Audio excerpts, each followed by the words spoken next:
Okay, so the Israeli government is continuing its genocide in Gaza. To the extent, actually, I read an article. Actually, Sajad, maybe you can even search this article about Facebook looking into the term Zionist and possibly removing the word Zionist or trying to delete any posts that have the word Zionist. Because now, of course, all technology companies have to aid in the genocide that's happening in Gaza.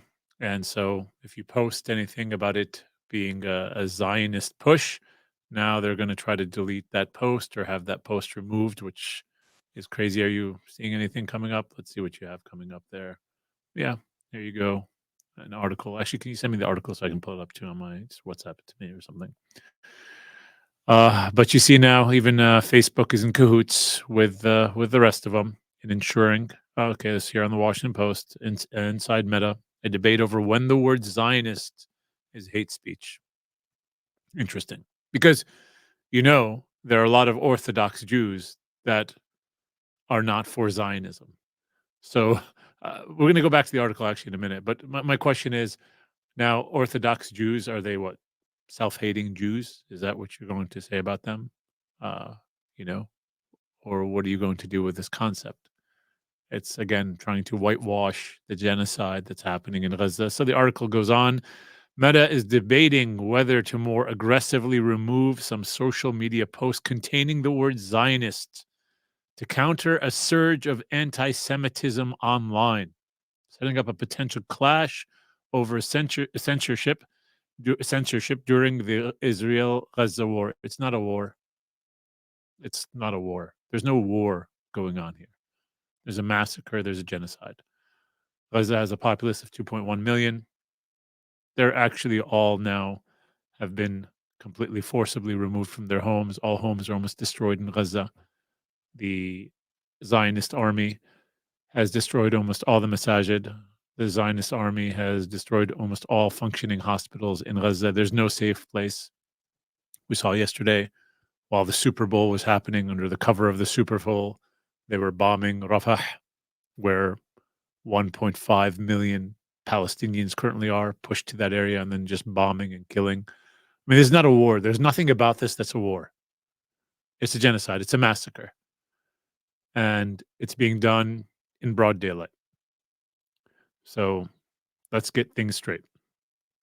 The social media giant has told some civil society groups that it's considering expanding how it enforces its ban against hate speech to include more uses of the term, especially when it might appear as a hateful substitute for Jews or Israelis, said the people who spoke on the condition of, yeah. So, yeah, again, all technology companies now are in cahoots in trying to ensure that this genocide happens in broad daylight and attempt to pull wool over our eyes. So anything that can point to the atrocities of what the Zionist army is doing, well, we have to put a stop to it.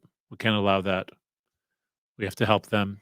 And so it appears that Zuckerberg and Facebook are willing to do so. So Haaretz has an article also that I wanted to bring up about what the Israeli government did during the Super Bowl. Propaganda. Used the major sporting event in the United States of America to push propaganda. Bring all dads back home. Well, how about all the dads that you've murdered? How about all the dads that you've killed? How about all the moms that you've killed in Gaza? How about all the children you've murdered in Gaza? Like, how about bringing them back home? Oh, you can't because you killed them. They're dead. Like, no compassion, no mercy, nothing. It's incredible. And the Arabs and the Jews, they're cousins. I'll go back to Ibrahim alayhi salam. So these commercials, here we go. Israel's government has launched an ad campaign in the U.S. to bring attention to the plight of the 136 Israelis held hostage by Hamas ahead of the Super Bowl, which will be held on Sunday. So they ran this ad. Actually, we can play the ad. We can take a look at it. To all the dads, the funny ones, the silly ones, the strong ones, the adventurous ones. To all the dads held in captivity by Hamas for over 120 days, we vow to bring you home. But again, all the dads that you've murdered. How many children in Gaza have you left fatherless? How many mothers have you killed in Gaza? How many children have you killed? How many mothers are out there now with no children? And they have to bear the pain that you have put upon them. I want to introduce everyone to one of those kids. I applaud NBC News for doing this. This actually story came out in mid-January about a young boy named Muhammad, who's 13, and who's taking care of all of his siblings because the genocide army killed his mom, and his dad is nowhere to be found. Murdered probably in a mass grave, or God knows what happened to him. But let's look to see about a dad that will not be coming back home to his son, and a mother who will not be coming back home to her children, and what the genocidal army has done to that family. If we can play this.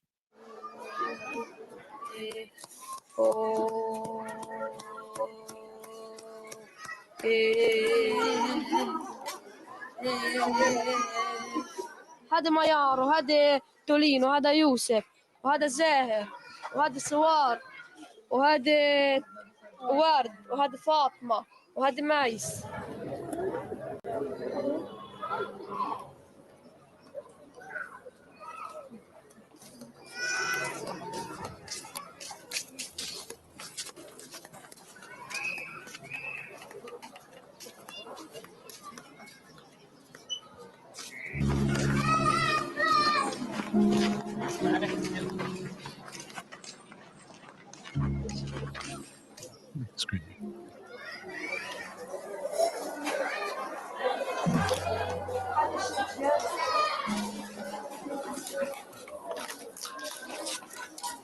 هاي اللي جاي انا راح اعبي لك ميه واحده.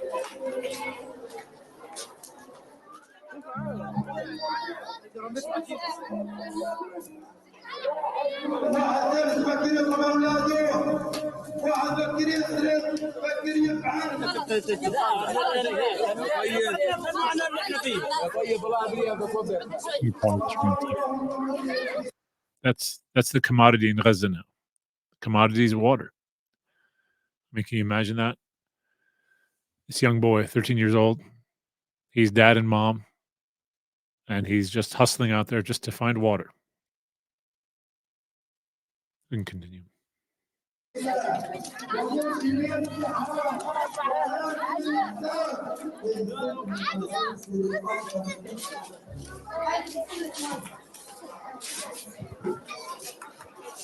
هاي ميه هذه الغسيل.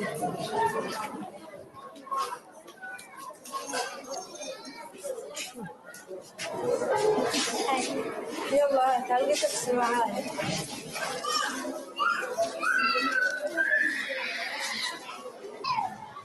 أختي الصغيرة بتضلها تعيط وأنا بغسلها أواعيها وأمي مستشهدة وأبويا في غزة مش قادر يوصل رسالة إله، يعني مش قادرين إيش نعرف نعمل.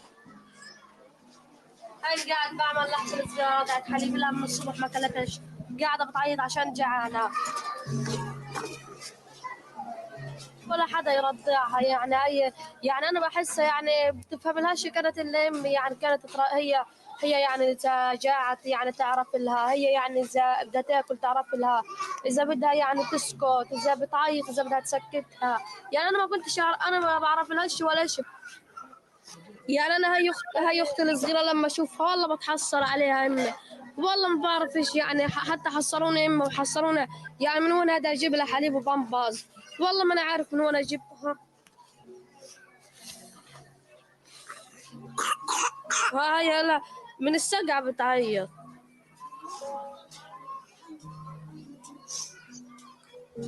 طاير الحمام روح يا حمام لا تطول، يلا تنام يلا تنام يلا تنام يلا تنام. إيه إيه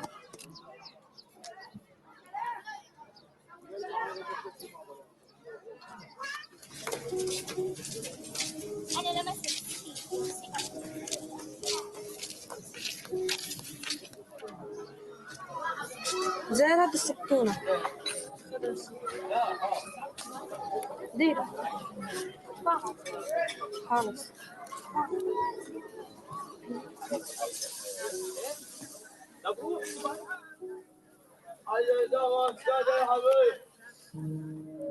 أنا مش عارف إنه لقيتها إذا في حدا عايش من عيلتنا غير عمي لما شفته. إحنا المساعدات الدولية يعني في بيعرفوا بس إنه أبويا مفقود وأمي مستشهدة، بس بيجوا يعني بيساعدوناش ولا في شيء. أما بتجينا مساعدات خفيفة هنا. مسافات بعد بيجينا كل يوم علبة فول أو علبة حمص يعني، أو بيجينا يعني أمراض خضرة، أمراض مساعدة يعني نقدية.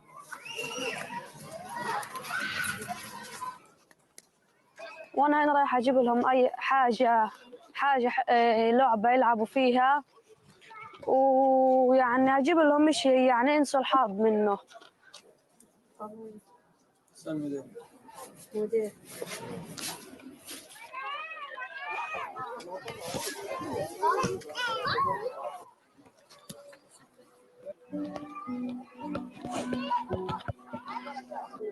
المفروض يكون معنا ابو وام، وبطلنا هلقيت ولا حدا يعرف. واحنا لما ننام هلقيتها كل اخوتي بيصيروا يعني قاعدين كل ما تصير اي خبطه بيقعدوا يعيطوا بيقعدوا يصوتوا، يعني فيش ولا حدا عندهم يعني يحسسهم بالامان.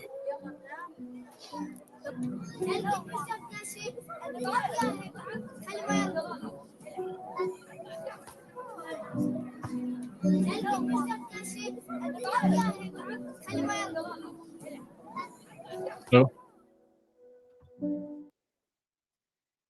where's Muhammad's father? We need to give Muhammad back his father. You promised to bring those dads back.